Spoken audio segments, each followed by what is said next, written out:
साथियों ने भी आकर के अपनी अपनी बात रखी। और हमारे पी.आर. अम्बेडकर साहब, मैं उनका बहुत बहुत आभार प्रकट करता हूँ, जो हमारे PPSD प्रोग्राम के नेशनल कन्वीनर हैं, और माननीय काशीराम जी स्कूल ऑफ डिजाइन थिंकिंग के डायरेक्टर जनरल हैं, तथा साथ ही साथ माननीय काशीराम जी के साथ उन्होंने काम भी किया है और अपने महापुरुषों की स्टडी पर बाहर आ जाए थोड़ा सा, एक कदम, PhD भी की है। और वो एक ऐसा कॉलेज स्कूल है माननीय Kashiram school of design thinking, जहाँ से आपको जो है कि कास्ट के बारे में भी जो PhD की डिग्री मिल सकती है, दी जाती है।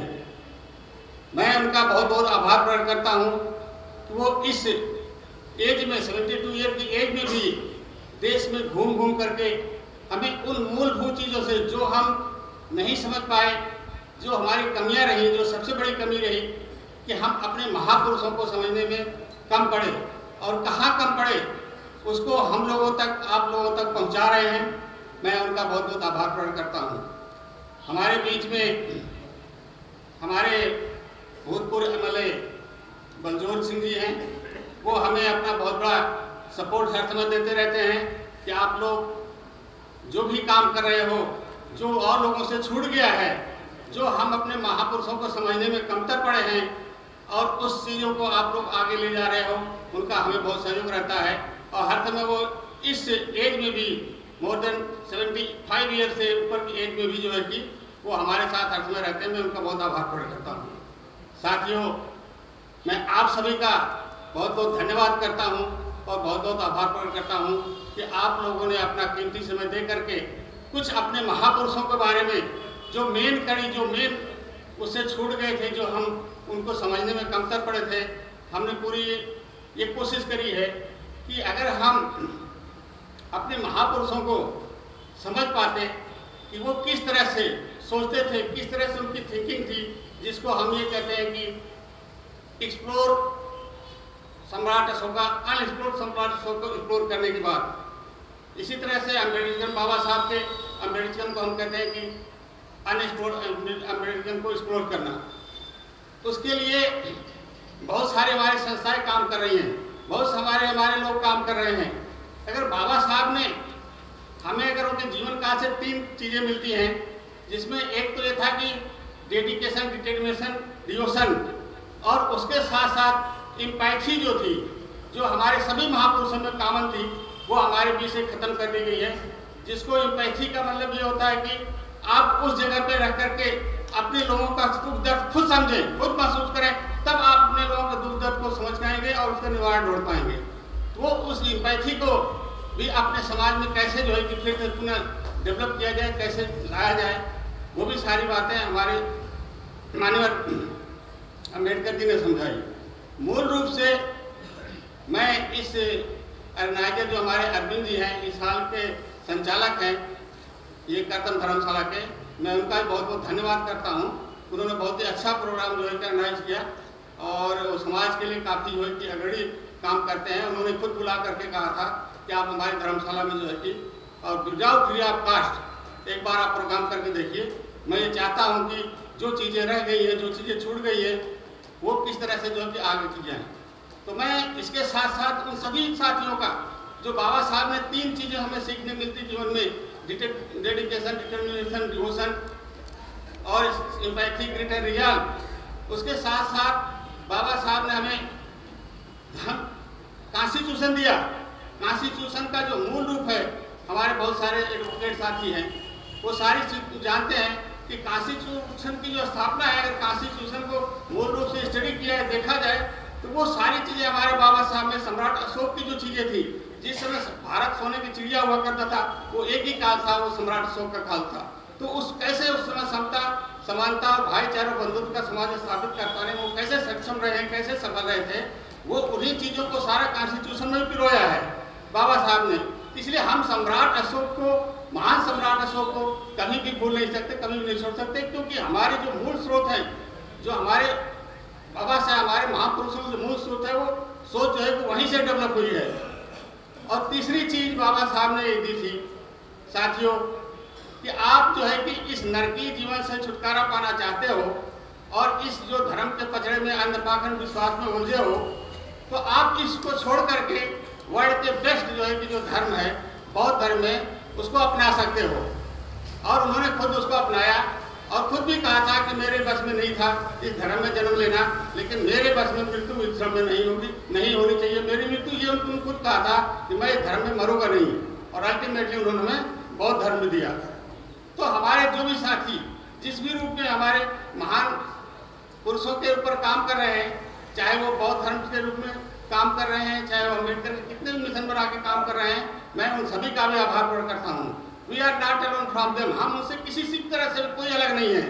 बेसिकली हमारी जो सोच थी वो ये थी कि हम अपने महापुरुषों को समझने में कैसे कमतर पड़े और हमें किस तरह से मानसिक गुलाम बनाया गया,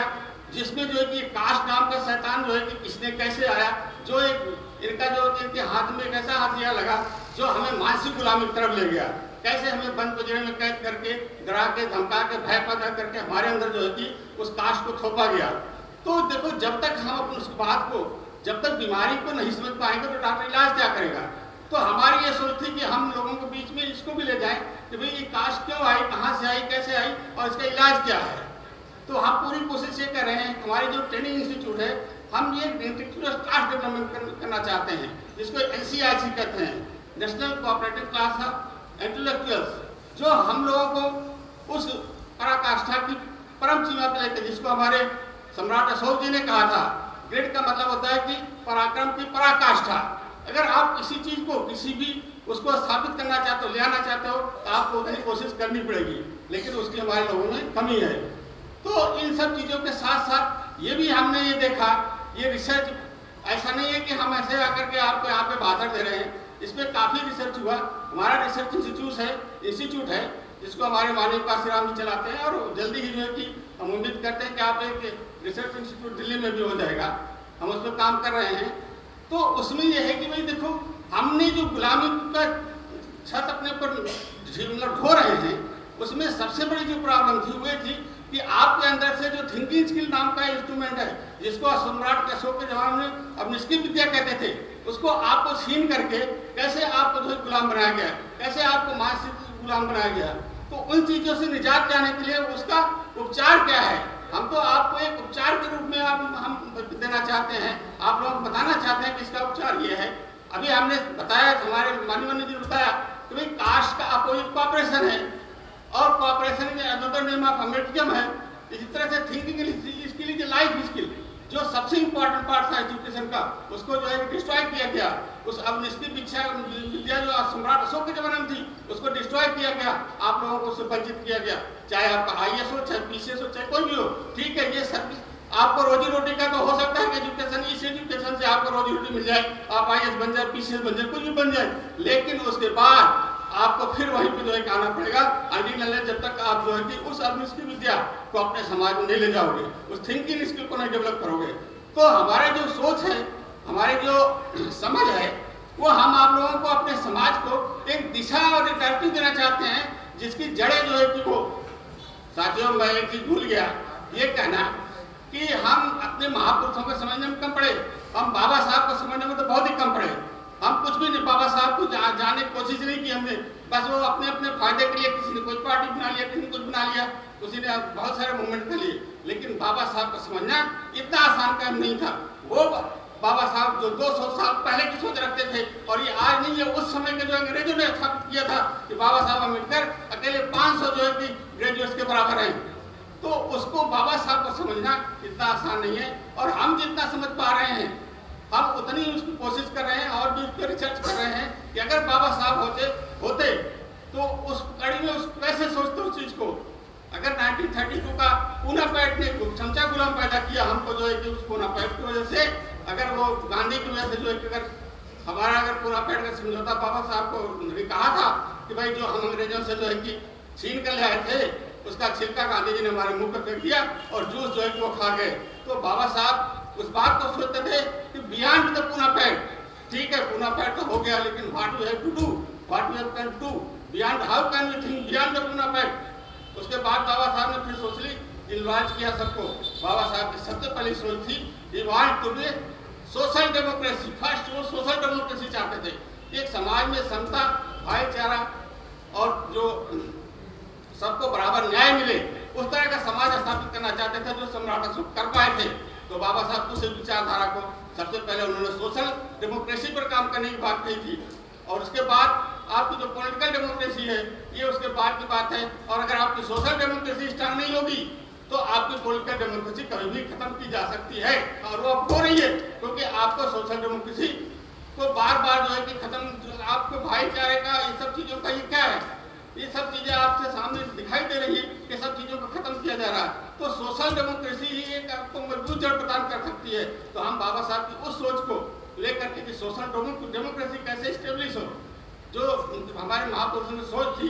जो सब प्रबुद्ध भारत की सोच थी, जो हमारे काशीराम जी की सोच थी। एक काशीराम जी थे जिन्होंने बाबा साहब को अच्छे से समझा, और समझ करके आप लोग सभी जानते हैं कि बाबा साहब की डेथ हुई थी, ये मनुवादियों ने उनको दिल्ली से छोड़ करके नागपुर ले जाकर दफना दिए थे। वो हमसे पहले बाबा साहब को अच्छी तरह समझ गए कि एक बाबा साहब नहीं है, ये बाबा साहब एक विचारधारा है। और अगर जितनी बाबा साहब की विचारधारा हमारे समाज के लोग समझ गए, और ये जो भी बहुजन समाज के लोग हैं, जो हम लोग हैं, अगर बाबा साहब की विचारधारा समझ गए तो दिन सबको फाड़ फेंकेंगे। तो उन्होंने यहाँ न दफना करके उनको जाकर के नागपुर में दफनाया था, इसीलिए दफनाया था यहाँ से बाबा साहब की विचारधारा। और वो समय से नहीं, वो लगातार इस बात पर लगे हैं कि बाबा साहब की विचारधारा को कैसे कमतर किया जाए, इस पर उनकी रिसर्च जारी है। और बाबा साहब विचारधारा कैसे लोगों तक न पहुंचे, इसीलिए दुनिया भर के आकांड पाखंड जो भी चीजें जितनी भी होती हैं वो किसी तरह से इसी गुलामी मुजाहरा को ये बाबा साहब न जान पाए न समझ पाए। लेकिन माननीय काशीराम जी का मैं धन्यवाद करता हूँ, आभार प्रकट करता हूँ कि उन्होंने बाबा साहब को फिर से एक बार जिंदा कर दिया। उन्होंने हम तक गली गली घर घर तक बाबा साहब विचारों को फैला दिया। तो मैं उनका बहुत बड़ा शुक्रगुजार हूँ। तो साथियों, यहाँ पे हम इसलिए नहीं आए हैं कि हमें किसी को ये कहना है कि भाई आप बौद्ध धर्म को अपनाइए, बड़े खुले में अपनाइए, आई वैसो बौद्धे, और हमने तो बहुत पहले बौद्ध धर्म को अपना लिया था और बौद्ध धर्म में जीता भी हूँ, बौद्ध धर्म में अपने सारे रखता हूँ। हम इस बात को नहीं किसी विरोध करते हैं, ये बाबा साहब का दिया हुआ है। और बाबा साहब का आखिरी में यही दिया था कि भाई ठीक है, अगर आप इस धर्म से अगर आपको छुटकारा मिला है तो आपको बौद्ध धर्म को अपनाना पड़ेगा। अंत में आपको वही तो लक्ष्य था उनका। तो इसलिए इन सब चीजों के साथ मैं आप सभी का जो है कि एक बार से फिर बहुत बहुत धन्यवाद करता हूँ। आप लोग बिल्कुल ही अपने मन में यह शंका न रखें तो हम कोई आपको कुछ तरह से वो कर रहे हैं। हम तो सिर्फ बाबा साहब की बातों को जो अनएक्सप्लोर्ड अम्बेडकर में रख गया था उसको हम एक्सप्लोर करना चाहते हैं। जो अनएक्सप्लोर्ड काशीराम जी में रख गया था हम उसको एक्सप्लोर करना चाहते हैं, और अपने महापुरुषों को अच्छे से समझ करके बूझ करके, और वो कैसे जीते थे, कैसे सोचते थे, कैसे उनकी थिंकिंग थी, अगर वो होते तो क्या होता, इन सब चीजों को रिसर्च करके अपने समाज को ये 5 सब्जेक्ट तो हम एक ट्रेनिंग के रूप में हम लेते हैं, शिक्षा लेते हैं, ट्रेंड होते हैं 5 सब्जेक्ट में। अगर हम 5 सब्जेक्टों को समझ लें तो हमारी असली मुसीबत की जड़ की समझ में आती है। तो हम इसलिए 5 सब्जेक्ट डिफाइन किए हैं काफी रिसर्च के बाद। ये 5 सब्जेक्ट अगर हमारे समाज के समझ में जाएगा, हमारे समाज के लोग इसको में ट्रेंड होंगे, अपने लोगों को समझाएंगे, तो हमारा समाज जो है कि अपने आप जो है सोच विचार करने वाला और समाज बनेगा। और ये कोई रास्ता है जो शासनकर्ता समाज जमात को बन सकती है। जब तक हमारा समाज सोशल मतलब थिंकिंग स्किल के बारे में सोच विचार करने वाला नहीं होगा, तब तक जो है कि हम जो है कि वहाँ तक नहीं पहुँच पाएंगे। तो हमारी यही बात आप लोगों को एक बार गुजारिश है कि आप किसी भी तरह से जो है कि इस तरह के न करें। धन्यवाद। और हमारे आप सबकी लाइफ की भी व्यवस्था है, और जिसको भी कोई क्वेश्चन है, कोई डाउट है, अभी भी हमारे अम्बेडकर जी हैं, आप उनसे सवाल कर सकते हैं, पूछ सकते हैं। थैंक यू, धन्यवाद। Thank you Sitaram ji. घड़ी का टाइम भी देख रहा हूँ, ट्रेन का टाइम भी देख रहा हूँ, लेकिन अभी क्वेश्चन वालों का टाइम बहुत है। अब लंच का भी टाइम हो गया, लंच ऊपर तैयार